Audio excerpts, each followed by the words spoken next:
el principio, Dios creador, antes del tiempo eras tú.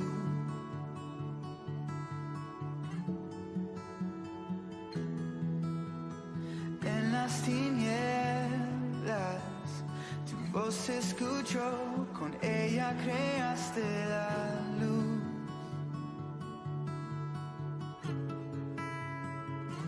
Con solo hablar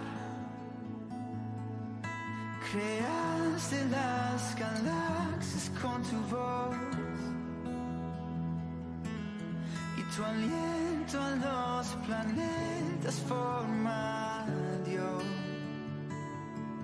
Si los cielos te adoran, yo también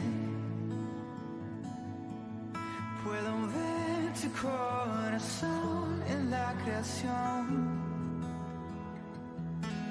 Las estrellas son señales de tu amor.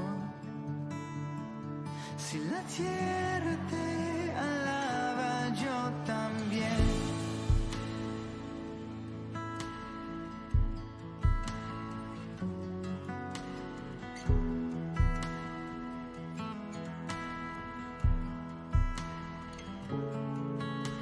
Dios de promesas, tu palabra es fiel, tus dichos permanecerán.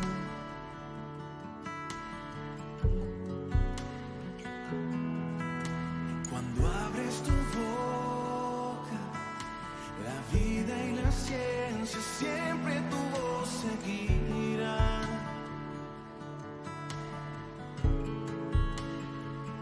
Con solo hablar le diste vida a todo alrededor. Creaste cada especie en su esplendor. Si ellos muestran quién tú eres, yo también puedo ver tu corazón en la creación.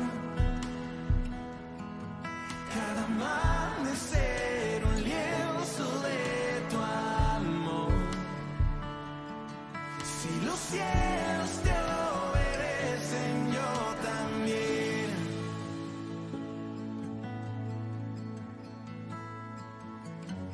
Yo también. Yo también.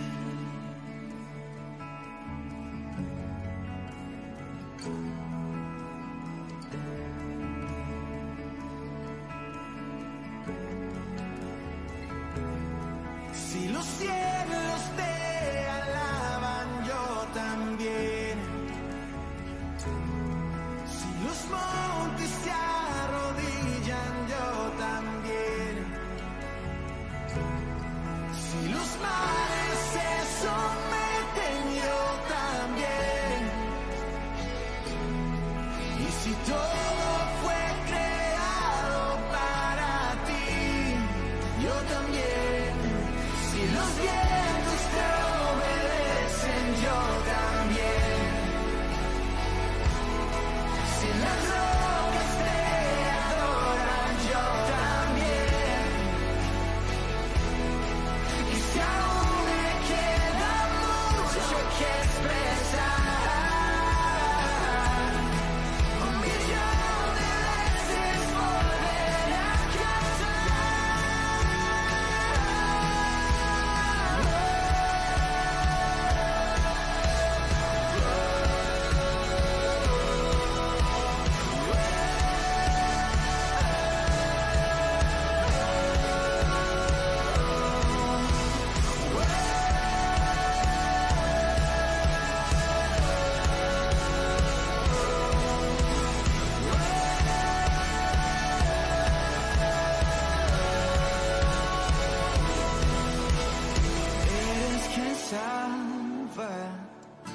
Viniste por mí, peleaste por mi corazón.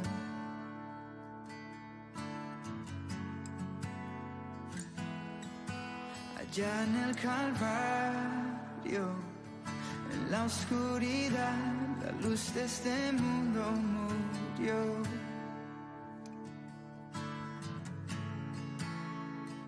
Con solo hablar disipas mis fracasos y temor. Tú viniste para darme salvación. Si la muerte derrotaste, yo también. Tu misericordia veo en la creación. Cada escena pinta un cuadro de tu amor. Si elegiste ser un siervo, yo también. Puedo ver tu amor por la humanidad. Cada hijo que viniste a rescatar. Si viviste para amarnos, yo también. Como tú lo harías una y otra vez. Pues tu gracia no se puede comprender. Al que se perdió lo buscas otra vez.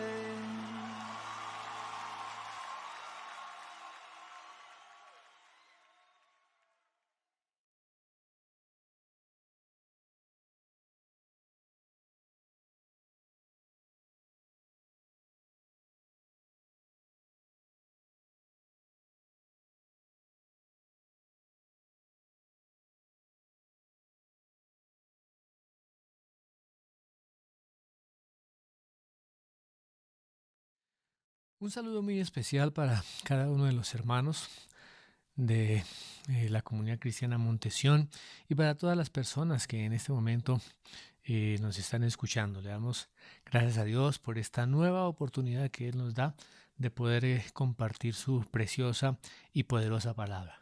Hoy continuamos con nuestro estudio del libro de Marcos, el Evangelio de Marcos, y estamos haciendo un estudio consecutivo de los diferentes capítulos. Así que hoy nos corresponde continuar en el capítulo 6 y vamos a estar leyendo del verso 14 al verso 29. Dice así la palabra de Dios. Oyó el rey Herodes la fama de Jesús, porque su nombre se había hecho notorio, y dijo: Juan el Bautista ha resucitado de los muertos, y por eso actúan en él estos poderes. Otros decían: es Elías, y otros decían: es un profeta o alguno de los profetas. Al oír esto, Herodes dijo: este es Juan, el que yo decapité, que ha resucitado de los muertos, porque el mismo Herodes había enviado y prendido a Juan, y le había encadenado en la cárcel por causa de Herodias, mujer de Felipe su hermano, pues la había tomado por mujer. Porque Juan decía a Herodes: no te es lícito tener la mujer de tu hermano. Pero Herodías le acechaba y deseaba matarle, y no podía, porque Herodes temía a Juan, sabiendo que era varón justo y santo, y le guardaba a salvo. Y oyéndole se quedaba muy perplejo, pero le escuchaba de buena gana. Pero viendo un día oportuno en que Herodes, en la fiesta de su cumpleaños, daba una cena a sus príncipes y tribunos y a los principales de Galilea, entrando la hija de Herodías, danzó y agradó a Herodes y a los que estaban con él a la mesa. Y el rey dijo a la muchacha: pídeme lo que quieras y yo te lo daré. Y le juró: todo lo que me pidas te daré, hasta la mitad de mi reino. Saliendo ella, dijo a su madre: ¿qué pediré? Y ella le dijo: la cabeza de Juan el Bautista. Entonces ella entró prontamente al rey y pidió diciendo: quiero que ahora mismo me des en un plato la cabeza de Juan el Bautista. Y el rey se entristeció mucho, pero a causa del juramento y de los que estaban con él a la mesa, no quiso desecharla. Y enseguida el rey, enviando a uno de la guardia, mandó que fuese traída la cabeza de Juan. El guarda fue, le decapitó en la cárcel y trajo su cabeza en un plato y la dio a la muchacha. Y la muchacha la dio a su madre. Cuando oyeron esto, sus discípulos vinieron y tomaron su cuerpo y lo pusieron en un sepulcro. Dios eterno, agradecemos tu infinita misericordia y tu gran bondad al abrir tu escritura, Señor, delante de nuestros ojos. Pedimos que los ojos de nuestro entendimiento sean abiertos a estas verdades, que tu evangelio alumbre lo más profundo de nuestro ser, Señor, para que haya en nosotros esa luz y podamos comprender y entender tu preciosa y poderosa palabra. Oro, Señor, para que cada una de las personas que están escuchando, Señor, tengan sus corazones dispuestos, Señor, y abiertos para que tu palabra en esa tierra fértil dé abundante fruto. Gracias, Padre, en el nombre de Jesús. Amén.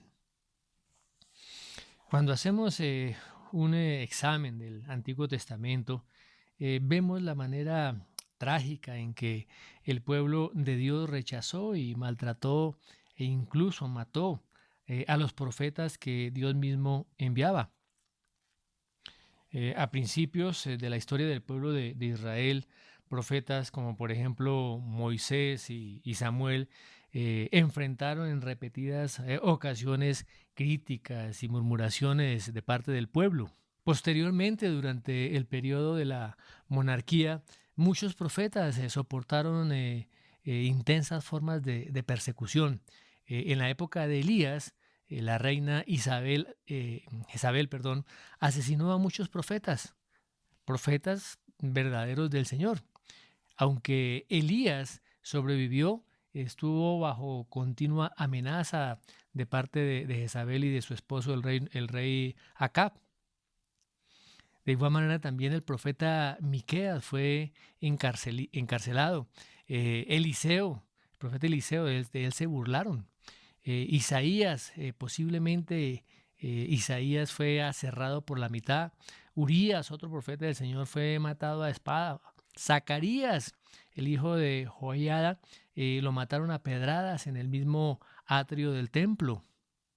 Entonces vemos cómo vez tras vez encontramos en el Antiguo Testamento cómo persiguieron y cómo rechazaron a los profetas que el mismo Señor envió a su pueblo. El autor del libro de Hebreos, allí en el capítulo 11, versos 36 al verso 38, nos hace una narración de estas experiencias de los profetas. Dice así la palabra de Dios en el verso 36. Dice: otros experimentaron vituperio y azotes, y a más de esto prisiones y cárceles. Fueron apedreados, aserrados, puestos a prueba, muertos a filo de espada. Anduvieron de acá para allá cubiertos de pieles de ovejas y de cabras, pobres, angustiados, maltratados, de los cuales el mundo no era digno, errando por los desiertos, por los montes, por las cuevas y por las cavernas de la tierra. Y tal vez uno de los personajes del Antiguo Testamento que mejor ilustra esta constante persecución que enfrentaron los profetas, precisamente es el profeta Jeremías, llamado precisamente el profeta llorón. Durante todo su ministerio profético fue amenazado de muerte. Lo golpearon, se pusieron en el cepo, le arrestaron, le encarcelaron, le metieron en una cisterna para que se muriera allí, le encadenaron y públicamente lo llamaron un mentiroso. Ahora, los dirigentes religiosos de la época de Jesús, ellos afirmaban que si ellos hubieran estado vivos en esas generaciones anteriores, pues no habrían perseguido a los profetas como los hicieron sus antepasados. Pues esto demuestra una obvia hipocresía, porque aquí se está dando el rechazo al Mesías, lo que hemos venido estudiando, y también al rechazo al precursor del Mesías, como en el caso de Juan. El mismo Señor Jesucristo lo menciona allí en el capítulo 23 del Evangelio de Mateo, verso 29 al 36, donde dice lo siguiente. Dice, ay de vosotros, escribas y fariseos hipócritas, porque edificáis los sepulcros de los profetas y adornáis los monumentos de los justos. Y decís, si hubiésemos vivido en los días de nuestros padres, no hubiéramos sido sus cómplices en la sangre de los profetas.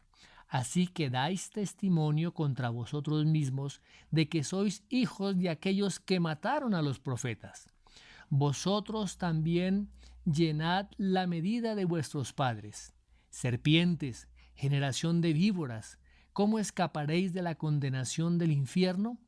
Por tanto, he aquí, yo os envío profetas y sabios y escribas, y de ellos a unos mataréis y crucificaréis, y a otros azotaréis en vuestras sinagogas y perseguiréis de ciudad en ciudad, para que venga sobre vosotros toda la sangre justa que se ha derramado sobre la tierra, desde la sangre de Abel el justo hasta la sangre de Zacarías, hijo de Berequías, a quien matasteis en el templo y el altar, entre el templo y el altar. De cierto os digo que todo esto vendrá sobre esta generación. Vemos pues que a todo lo largo de la historia del pueblo de Israel, el mismo pueblo fue el culpable de insultar, de maltratar y de finalmente matar a los profetas del Señor. Lo menciona también el libro de Hechos en el capítulo 7 a través de otro siervo del Señor como lo es Esteban. Dice así la palabra de Dios en Hechos 7, 51. Dice, duros de cerviz e incircuncisos de corazón y de oídos. Vosotros resistís siempre al Espíritu Santo como vuestros padres, así también vosotros. ¿A cuál de los profetas no persiguieron vuestros padres? Y mataron a los que os anunciaron de antemano la venida del justo, de quien vosotros ahora habéis sido entregadores y matadores. Vosotros que recibisteis la ley por disposición de ángeles y no la guardasteis.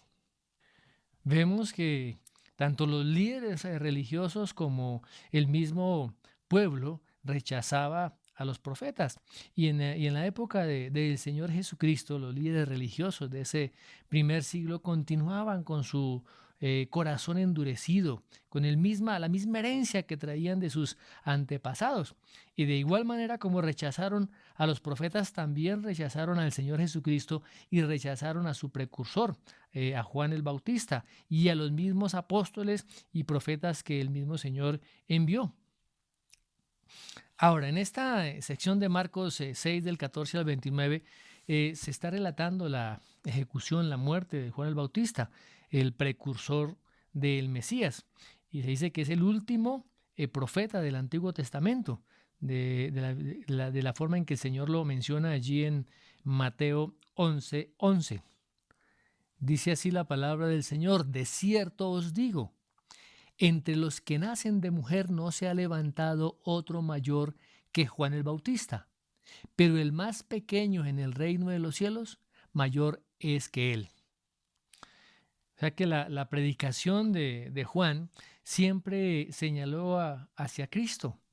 Y él declaró allí en el capítulo 1 de Juan, verso 29, lo siguiente: He aquí el Cordero de Dios que quita el pecado del mundo. Pero leámoslo completo. Dice, el siguiente día vio Juan a Jesús que venía a él y dijo, he aquí el Cordero de Dios que quita el pecado del mundo. Ahora, si los dirigentes religiosos de esa época realmente hubieran recibido y entendido que Juan era el profeta que sería enviado previamente a la venida del Mesías, pues se hubieran visto obligados a recibir a aquel de quien Juan habló.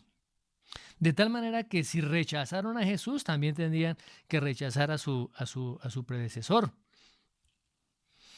Juan era muy directo y él le hizo reproches bien fuertes a estos líderes religiosos. Podemos verlo ahí en el capítulo 3, verso 7 del Evangelio de Mateo, donde dice así la palabra. Al ver él, o sea, Juan, que muchos de los fariseos y de los saduceos venían a su bautismo, les decía: generación de víboras, ¿quién os enseñó a huir de la ira venidera? Y pues estos reproches que les hacía, pues los afectaron bastante y fue, me imagino, un motivo de alegría saber que Juan había muerto. Ahora, la historia del asesinato de Juan es una narración bien dramática. Yo creo que una de las más dramáticas del Nuevo Testamento, pues a excepción de la crucifixión del Señor Jesús. Y parece como una novela llena de intriga, una cosa horrible, llena de venganza, de crueldad, de iniquidad. Ahora, en el centro de esta historia vemos a un rey, a un monarca llamado Herodes Antipas. Y vamos a ver un poquitico acerca de la historia de este hombre. Herodes Antipas era hijo de Herodes el Grande. Él gobernó la tierra de Israel bajo el dominio de Roma por 36 años. Y durante este tiempo él amplió en gran manera el templo. Herodes el Grande pues no era judío, era idumeo, o sea, un descendiente de Esaú. De tal manera que él no tenía ningún interés en el judaísmo, más bien tenía una relación necesaria, una relación política más bien. Y el pueblo judío pues estaba resentido por el gobierno de este hombre, no solo por ser gentil, sino porque también representaba la opresión de Roma sobre el pueblo de Israel. Fuera de que este hombre era un hombre inmoral y un hombre brutal. ¿Por qué digo que brutal? Fue este Herodes el Grande el que ordenó la ejecución de los niños, los bebés allí en Belén, en un intento por matar a Jesús. También él ordenó la ejecución de los miembros del Sanedrín cuando se le opusieron y hasta mató a dos de sus propios hijos. Herodes el Grande murió en el año cuarto antes de Cristo y su territorio pues fue dividido entre varios de los hijos sobrevivientes, uno de los cuales precisamente fue Herodes Antipas. Y el territorio fue dividido de la siguiente manera. La parte de Judea y de Samaria le fue entregada a otro hijo que se llamaba Arquelao. Finalmente este hombre resultó ser un inepto.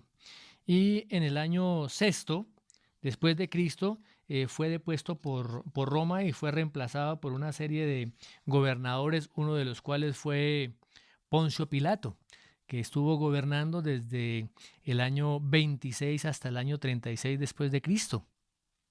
Muy bien, las regiones del norte, Iturea y Traconite, fueron dadas a otro hijo de Herodes, el Grande, a Felipe, a quien finalmente sucedió su sobrino Herodes Agripa. Y el territorio que incluía Galilea y Perea pasó a manos de Herodes Antipas. Y este fue el que realmente más años sobrevivió y estuvo durante 42 años allí como rey. Él construyó la ciudad de Tiberías y le puso este nombre debido a Tiberio César, el emperador romano bajo el cual este hombre gobernó.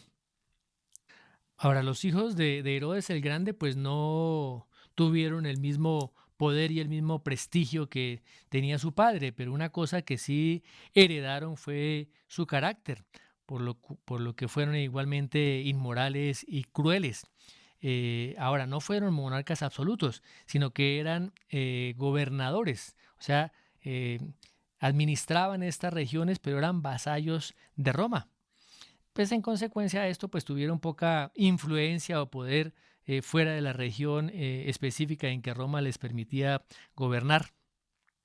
Pero dentro de sus territorios, pues tenían autoridad para usar la fuerza militar y tenían autoridad también para ejecutar la pena capital.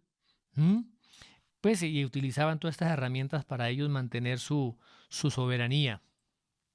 Ahora, Herodes Antipas representa un papel clave en este relato que nos habla Marcos. Y vamos a ver nuevamente los versículos 14 y 15 del capítulo 6. Dice, oyó el rey Herodes la fama de Jesús, porque su nombre se había hecho notorio, y dijo, Juan el Bautista ha resucitado de los muertos, y por eso actúan en él estos poderes. Otros decían, es Elías, y otros decían, es un profeta o alguno de los profetas. Pues a medida que los apóstoles recorrían las ciudades y las aldeas de Galilea predicando el evangelio del reino de Dios, haciendo milagros, pues las noticias de estos ministerios se extendieron tanto que incluso llegaron estas noticias a oídos del rey Herodes. Ahora, el rey Herodes Antipas vivía en medio de la lujuria, vivía en medio del lujo y de la pereza. Y por alguna razón, ahora comenzó a interesarse en la influencia de Jesús.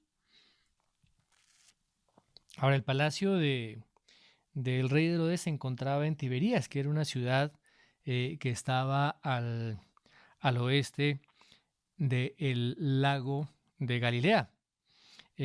Parece la palabra, no nos dice en ninguna parte que Jesús haya estado allí. Los mismos judíos consideraban esta ciudad como una ciudad impura, porque su construcción fue hecha sobre un cementerio. Y dice la palabra que el nombre de Jesús se había hecho notorio. O sea, esto está indicando que los apóstoles a través de su ministerio hicieron que el pueblo mirara hacia el Señor Jesucristo como la fuente de poder, como el único tema que ellos predicaban. Y los milagros que ellos ejercían siempre lo hacían en el nombre de Jesucristo. Esto pues hizo que las multitudes curiosas reconocieran que el Señor Jesucristo no era un profeta común y corriente. Y a medida que los rumores acerca de él comenzaban a circular, pues algunos decían, Juan el Bautista ha resucitado de los muertos y por eso actúan en él estos poderes. O sea que a causa de ese poder sobrenatural que actuaba en Jesús y de la popularidad, ¿sí? Y de la reciente ejecución también pues, de Juan, las personas especulaban que Jesús podía ser Juan el Bautista en forma resucitada. Pero también dice la palabra que otros decían es Elías. Ellos pues sabían que según el libro de Malaquías, allá en Malaquías capítulo 4, verso 5, vamos a verlo, donde dice, he aquí, yo os envío el profeta Elías antes que venga el día de Jehová, grande y terrible. O sea que muchos en el pueblo sabían que antes de la llegada del Mesías vendría uno como el profeta Elías, pero no entendieron que ese papel ya lo había cumplido Juan el Bautista. Y sigue diciendo la palabra, y otros más decían, es un profeta o alguno de los profetas. De pronto algunos igualaban a Jesús con el profeta predicho por Moisés allá en Deuteronomio capítulo 18, verso 15, donde dice lo siguiente. Dice así la palabra del Señor, profeta de en medio de ti, de tus hermanos, como yo, te levantará Jehová tu Dios. A él oiréis. Y tal vez pues otros identificaban que Jesús pues seguía la misma línea de algunos predicadores y hacedores de milagros del Antiguo Testamento como Elías o como Eliseo. Pero las personas se estaban dando cuenta de que el ministerio de Jesús era único y era sobrenatural. Ahora, cuando esos informes llegaron hasta el rey Herodes, pues Jesús se puso en la mira de este gobernante. Miremos lo que dice Lucas en el capítulo 9, versos 7 al 9, donde está el pasaje paralelo en este evangelio. Dice así la palabra del Señor. Herodes el tetrarca oyó de todas las cosas que hacía Jesús y estaba perplejo porque decían algunos, Juan ha resucitado de los muertos, y otros, Elías ha aparecido, y otros, algún profeta de los antiguos ha resucitado. Y dijo Herodes, a Juan yo le hice decapitar. ¿Quién pues es este de quien oigo tales cosas? Y procuraba verle. Entonces vemos que el rey Herodes deseaba ver a Jesús, pero no como las multitudes. Las multitudes acudían a Jesús por curiosidad, por un deseo o una necesidad de alguna curación o una sanidad o una liberación. ¿M? Mientras que Herodes estaba motivado, era por el miedo culpable que él experimentaba, y lo vamos a mirar. Miremos lo que dice el verso 16 al 20 del capítulo 6 de Marcos. Dice: al oír esto, Herodes dijo: este es Juan el que yo decapité, que ha resucitado de los muertos, porque el mismo Herodes había enviado y prendido a Juan y le había encadenado en la cárcel por causa de Herodías, mujer de Felipe su hermano, pues la había tomado por mujer. Porque Juan decía a Herodes: no te es lícito tener la mujer de tu hermano. Pero Herodías le acechaba y deseaba matarle, y no podía, porque Herodes temía a Juan, sabiendo que era varón justo y santo, y le guardaba a salvo, y oyéndole se quedaba muy perplejo, pero le escuchaba de buena gana. Pues es incomprensible que Herodes se alarmara al recibir noticias acerca de Jesús. Dice la palabra al oír Herodes. O sea, todos los informes que escuchaba del pueblo, él creía que Juan había regresado de entre los muertos, y él comenzó a proyectar sus temores y continuamente decía: este es Juan el que yo decapité, que ha resucitado de los muertos. O sea que dentro de Herodes había una confusión. ¿Y debido a qué? Pues eso es el resultado de sus propias acciones perversas hacia Juan el Bautista. Aunque sabía que Juan era un hombre justo, este rey lo encarceló durante más de un año antes de decapitarlo en forma brutal. Y estaba pues atormentado por el terror y las supersticiones que él mismo tenía. Y ahora pues él quería ver a Jesús con el fin de saber si realmente se trataba de Juan o no. Ahora, este hombre había un remordimiento dentro de sí, pero también estaba un hombre que estaba demasiado turbado. Tal vez él estaba viendo en ese resucitado, el nuevo Juan, algún enemigo para su propio reinado, una amenaza contra su propio poder. Entonces Herodes trataría de matarlo. Eh, si se hubiera presentado la oportunidad también y hubiera reconocido de pronto que Jesús fuera el mismo Juan. Ahora aquí Marcos pues nos relata la historia de manera retrospectiva. Comienza a narrar los detalles del arresto, del encarcelamiento y finalmente la ejecución de Juan.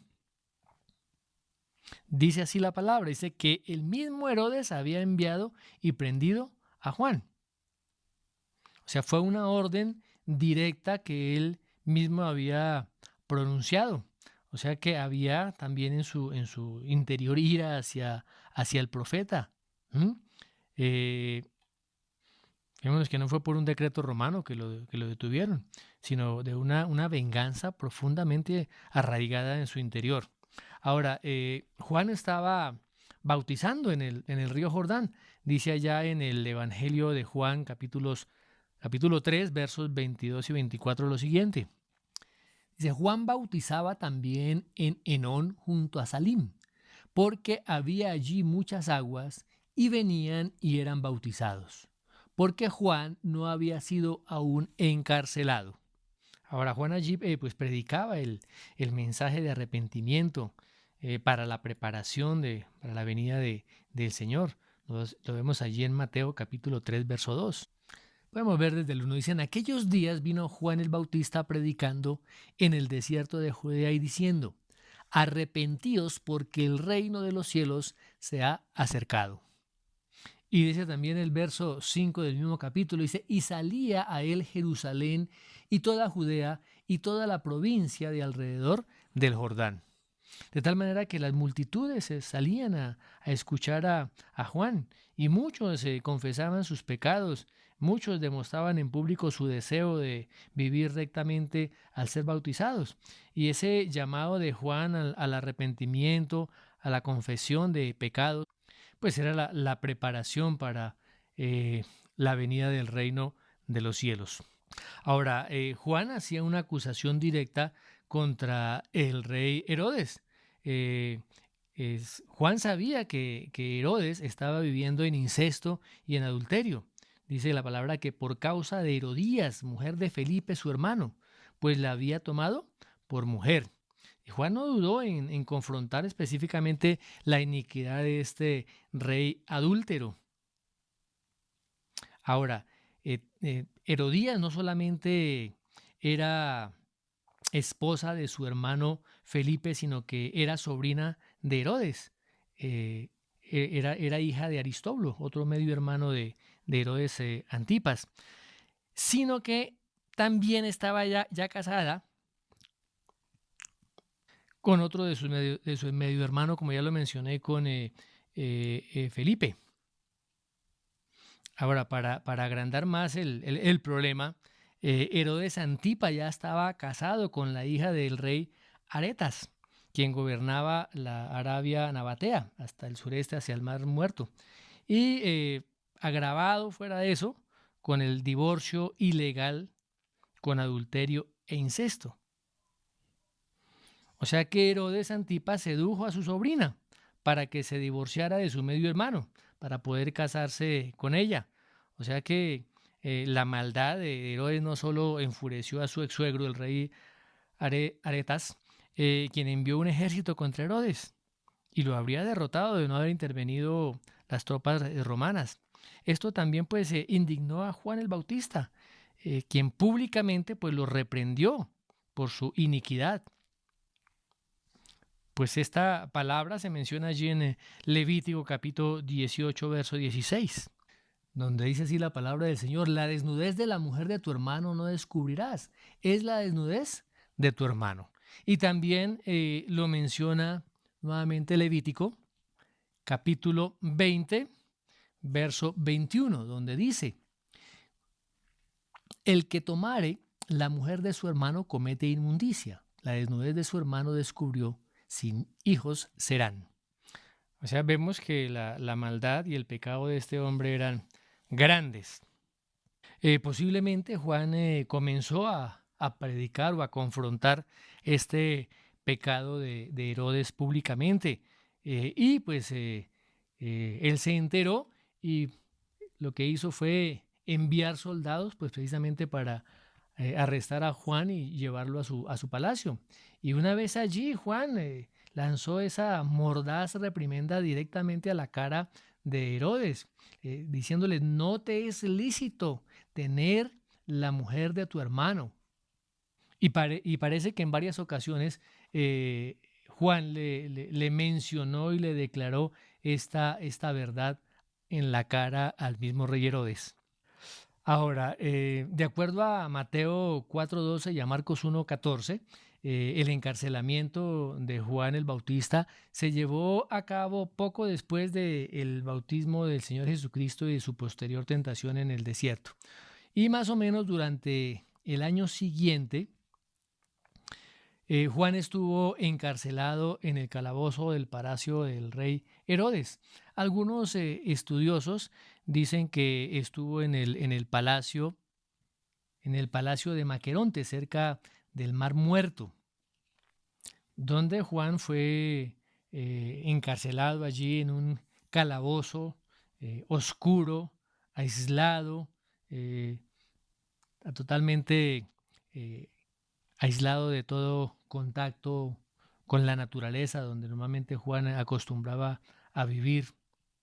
Y pues las únicas personas que fueron a visitarlo fueron algunos de sus discípulos, como lo menciona el Evangelio de Lucas en el capítulo 7, verso 18. Dice así la palabra del Señor: los discípulos de Juan le dieron las buenas nuevas de todas estas cosas, y llamó Juan a dos de sus discípulos y los envió a Jesús para preguntarle: ¿eres tú el que ha de venir o esperaremos a otro? Ahora, como fiel profeta de Dios, Juan fue valiente en su trabajo, en su misión, en su disposición para confrontar el pecado, incluso a los líderes más poderosos y más perversos. De igual manera también, cuando la élite religiosa judía llegó para oírle predicar, Juan reprendió su hipocresía de una manera franca, de una manera abierta, y los comparó con una camada de víboras. Y de igual manera también la respuesta que le dio Juan a Herodes fue una respuesta valiente, nacida de una convicción de que estaba hablando de parte de Dios. Él no quería complacer a los hombres, sino realmente complacer a Dios.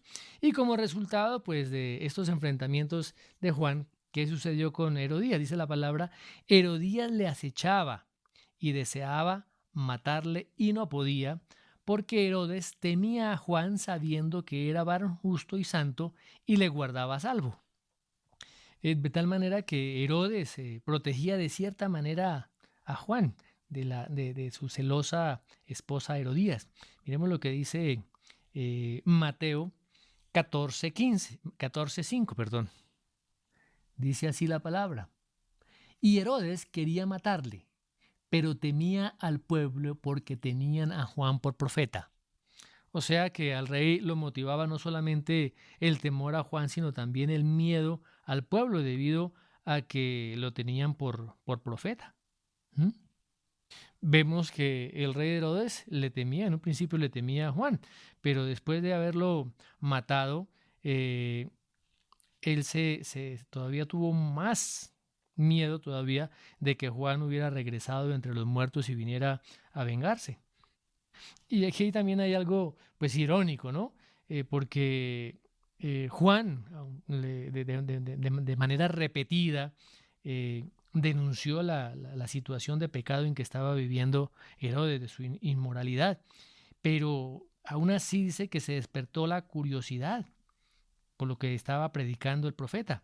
Dice, y en consecuencia, oyéndole Herodes, que se quedaba muy perplejo, pero le escuchaba de buena gana. Es evidente que Juan era un poderoso comunicador. O sea que en el rey Herodes había como una combinación de curiosidad y de temor, ¿m? Que que eso le impedía quitarle la vida a Juan. Pero continuamos con la historia en los versículos 21 al 29. Dice, pero venido un día oportuno en que Herodes en la fiesta de su cumpleaños daba una cena a sus príncipes y tribunos y a los principales de Galilea, entrando la hija de Herodías danzó y agradó a Herodes y a los que estaban con él a la mesa. Y el rey dijo a la muchacha, pídeme lo que quieras y yo te lo daré. Y le juré, todo lo que me pidas te daré hasta la mitad de mi reino. Saliendo ella dijo a su madre, ¿qué pediré? Y ella le dijo, la cabeza de Juan el Bautista. Entonces ella entró prontamente al rey y pidió, diciendo, quiero que ahora mismo me des en un plato la cabeza de Juan el Bautista. Y el rey se entristeció mucho, pero a causa del juramento y de los que estaban con él a la mesa, no quiso desecharla. Y enseguida el rey, enviando a uno de la guardia, mandó que fuese traída la cabeza de Juan. El guarda fue, le decapitó en la cárcel y trajo su cabeza en un plato y la dio a la muchacha y la muchacha la dio a su madre. Cuando oyeron esto sus discípulos, vinieron y tomaron su cuerpo y lo pusieron en un sepulcro. Ahora, los judíos, ellos veían los cumpleaños como celebraciones paganas que por lo general ellos evitaban. Sin embargo, los romanos consideraban estas fiestas de cumpleaños para tener juergas desenfrenadas, a menudo caracterizadas por excesos, por glotonería, por borracheras y aún por perversiones sexuales. Y esto fue seguramente lo que sucedió pues, en esa fiesta que el rey Herodes invitó a los nobles, invitó a la élite, a la clase política de Galilea. Esta fiesta parece que solamente era para hombres, de tal manera que aquí se incluían a los más poderosos, desde recaudadores de impuestos del nivel superior hasta comandantes militares de alto rango. Aquí se menciona a los tribunos, que eran también militares que estaban a cargo de 1,000 soldados. Y esta fiesta pues fue una aventura lujuriosa, como lo evidencia el entretenimiento que estaban teniendo los asistentes al ver a estas muchachas danzando para ellos. A ver, y el libertinaje pues llegó a su punto más bajo cuando el propio Herodes invitó a su propia hijastra, ¿sí? Que según Josefo dice que se llamaba Salomé. La invitó a que danzara para él y para sus amigos.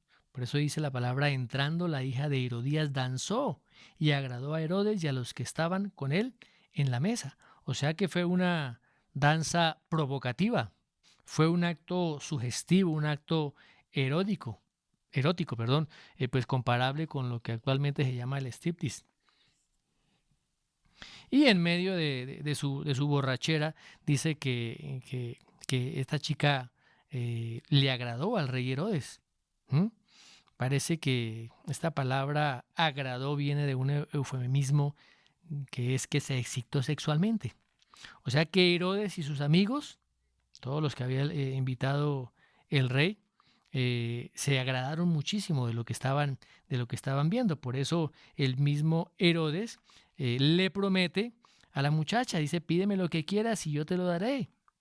Y le juró, todo lo que me pidas te daré hasta la mitad de mi reino. Ahora, este ofrecimiento que hace Herodes, pues tiene más de fanfarronería que de verdad, porque en realidad él no tenía nada que entregar, ya que aunque estaba gobernando ese territorio, era solamente un representante de Roma. O sea que lo que había en él era un orgullo y perversión sexual.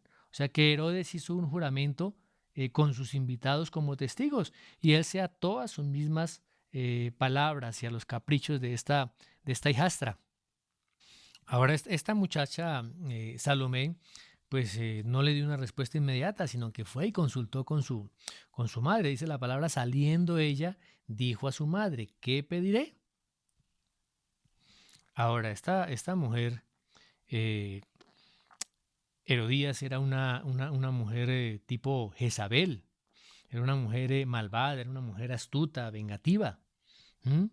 Le molestaba profundamente que Juan los acusara de pecado. Y pues desde el momento en que Herodes arrestó a Juan, ella quería matarlo. Y era tan profundo ese odio que permitió que su propia hija realizara una danza lujuriosa para Herodes y para todos los invitados de la fiesta. ¿Para qué? Pues para poder lograr esa venganza en contra de Juan. Y esta mujer, Herodías, ¿qué le dijo a su hija? ¿Mm? Dijo, la cabeza de Juan el Bautista. Y a fin de honrar la petición de su madre, Salomé se apresuró y regresó adelante de el rey y le dice, entonces entró prontamente al rey y pidió diciendo, quiero que ahora mismo veas en un plato la cabeza de Juan el Bautista. Pero nos imaginamos que esta petición de Salomé cogió totalmente desprevenido al rey Herodes, quien quedó atrapado por sus mismas palabras. Él no quería matar a Juan el Bautista, como ya lo mencionamos anteriormente. Pero como había hecho una promesa frente a sus amigos, no le quedó más remedio que guardar su palabra para mantener su propio orgullo. Pero dice la palabra también que el rey se entristeció mucho, pero a causa del juramento y de los que estaban con él a la mesa, no quiso desecharla. O sea que la motivación de Herodes en cumplir esta promesa no tenía nada que ver con integridad personal, pero sí tuvo que ver con guardar las apariencias. En el antiguo Oriente Medio las promesas hechas con juramento se consideraban obligatorias e inviolables. Así que al haber hecho esta promesa en presencia de sus invitados, de los cuales también había muchos herodianos que eran partidarios políticos, pues él no podía echarse atrás. O sea que no podía faltar a su promesa y quedar mal. Así que dice la palabra que el rey se entristeció mucho, pero su temor a la vergüenza le impidió hacer lo que sabía que era lo correcto. Y aunque estaba lleno de tristeza, lleno de pesar, pues esto no tenía nada que ver con lo que es un verdadero arrepentimiento. Así que se vio obligado pues a cumplir esta petición de su hijastra con el fin de evitar la humillación personal delante de sus invitados. Y sigue diciendo la palabra, dice, por tanto enseguida el rey enviando a uno de la guardia mandó que fuese traída la cabeza de Juan. A pesar de que Herodes era simplemente un sirviente del imperio romano, pues él tenía la autoridad para ejercer la pena de muerte dentro de su territorio.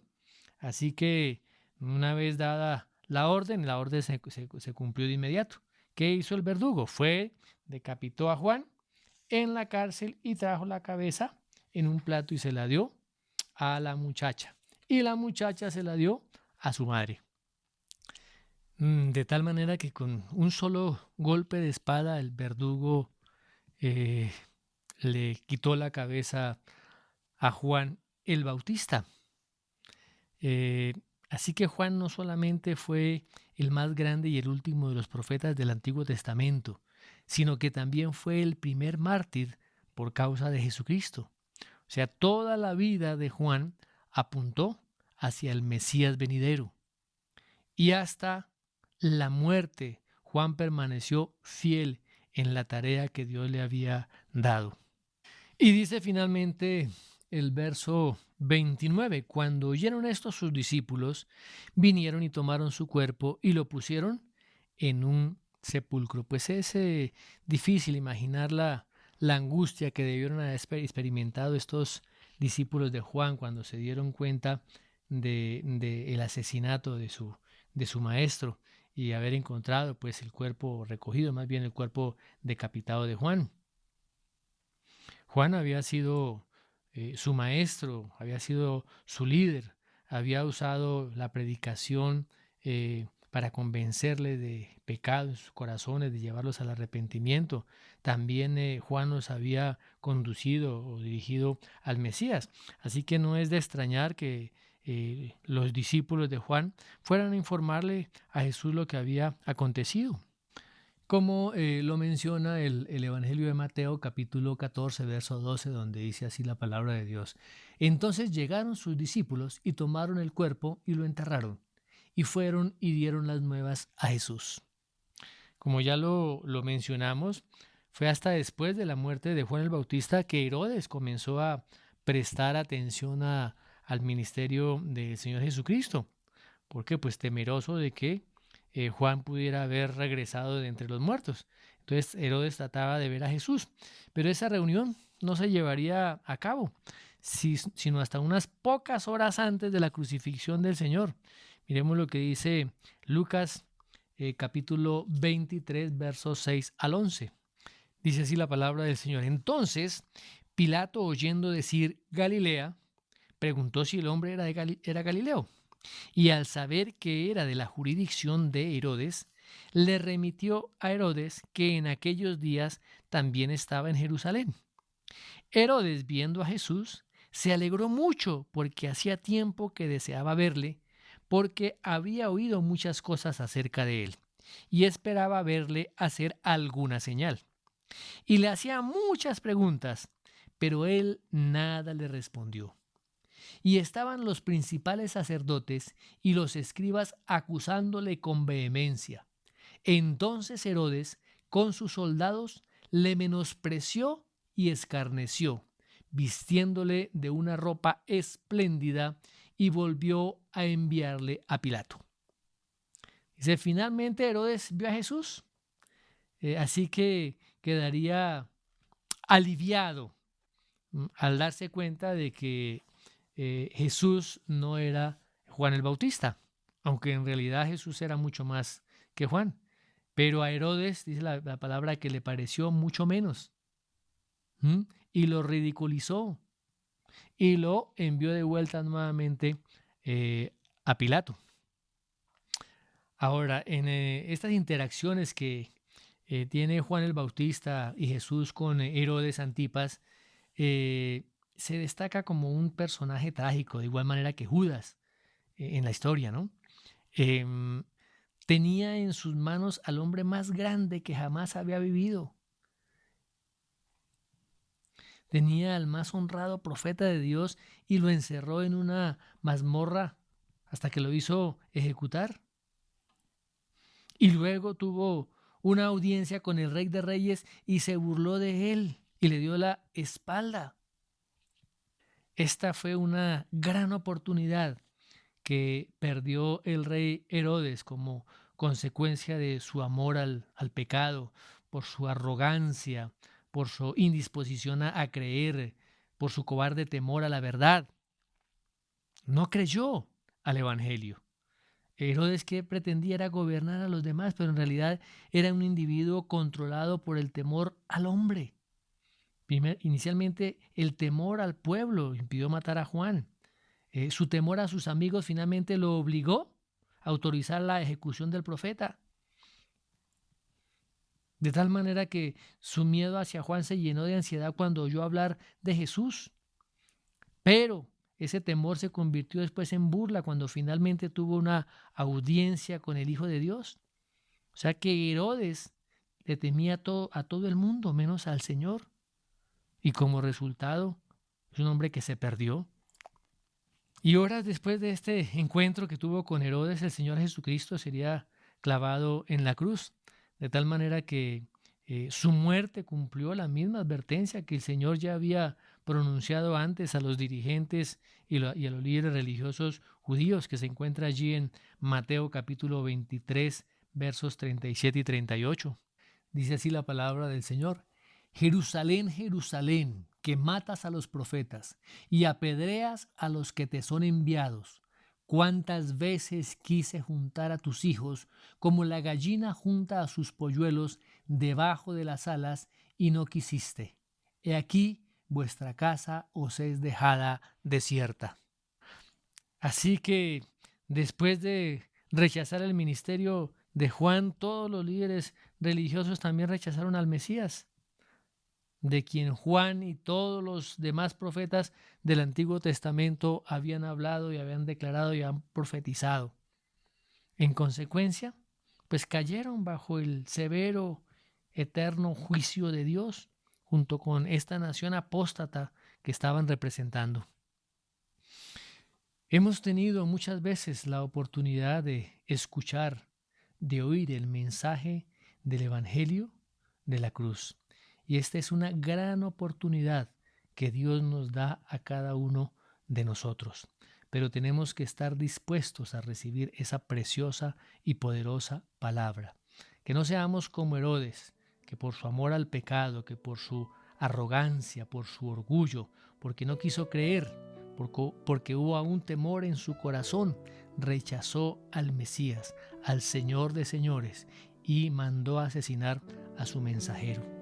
Que seamos claramente diferentes, que podamos en nuestras vidas cada día, cuando escuchamos, cuando meditamos, cuando estudiamos la palabra de Dios, recibir esa preciosa palabra, recibir la exhortación a estar de manera permanente y continua en arrepentimiento, buscando el reino de Dios. Que ahora, por la obra que el Señor Jesucristo ha realizado en la cruz, nuestros pecados son perdonados. Somos lavados y limpiados por la preciosa sangre del Señor Jesucristo. Por la obra de Cristo, Él ahora nos ha vivificado por cuanto Él ha resucitado. Y en la cruz también ha vencido el poder del enemigo. Ha sido también atado el enemigo, ha sido atado Satanás. Y el poder que Él tenía sobre nuestras vidas fue deshecho. Ahora ya el juicio no está sobre nuestras cabezas. Hemos creído en Él, hemos recibido su palabra. Hemos sido librados del infierno. Y le damos gracias a Dios por esa preciosa obra que el Señor Jesucristo realizó en la cruz. Hoy en día tenemos la oportunidad de poder escuchar el mensaje del Evangelio. Gracias a Dios por esta palabra poderosa, por esta palabra preciosa, porque el Evangelio, como dice el apóstol Pablo, es poder de Dios para salvación de todo aquel que en Él cree. Padre, yo te doy muchas gracias por esta palabra. Que cada día nuestros corazones puedan estar dispuestos, abiertos, a que tu palabra, Señor, sea sembrada en nuestras vidas. Padre amado, que podamos aborrecer al pecado, que en nuestro corazón no haya orgullo, que en nuestro corazón, Señor, esté dispuesto a creer a tu palabra, que en nuestro corazón no haya temor por la verdad, sino al contrario, una delicia para escuchar tu palabra. Padre amado, te pedimos, Señor, que la obra de Jesucristo, la que Él realizó en la cruz. Cada detalle de esa preciosa obra, ahora, Señor, sea en cada una de nuestras vidas, dándonos salvación, dándonos nueva vida, dándonos un entendimiento nuevo, Señor, de esta vida en que estamos viviendo, y que podamos realmente entender que las riquezas están en el reino de los cielos, los tesoros que debemos hacer están en el reino de los cielos y no aquí, Padre amado. Aquí tenemos que administrar los que has puesto en nuestras manos, pero que realmente lo valioso está en ti. Te damos gracias, precioso Dios, bendecimos tu nombre y te damos gracias por ese precioso mensaje del Evangelio del reino de Dios. Oramos en el nombre de Jesús. Amén.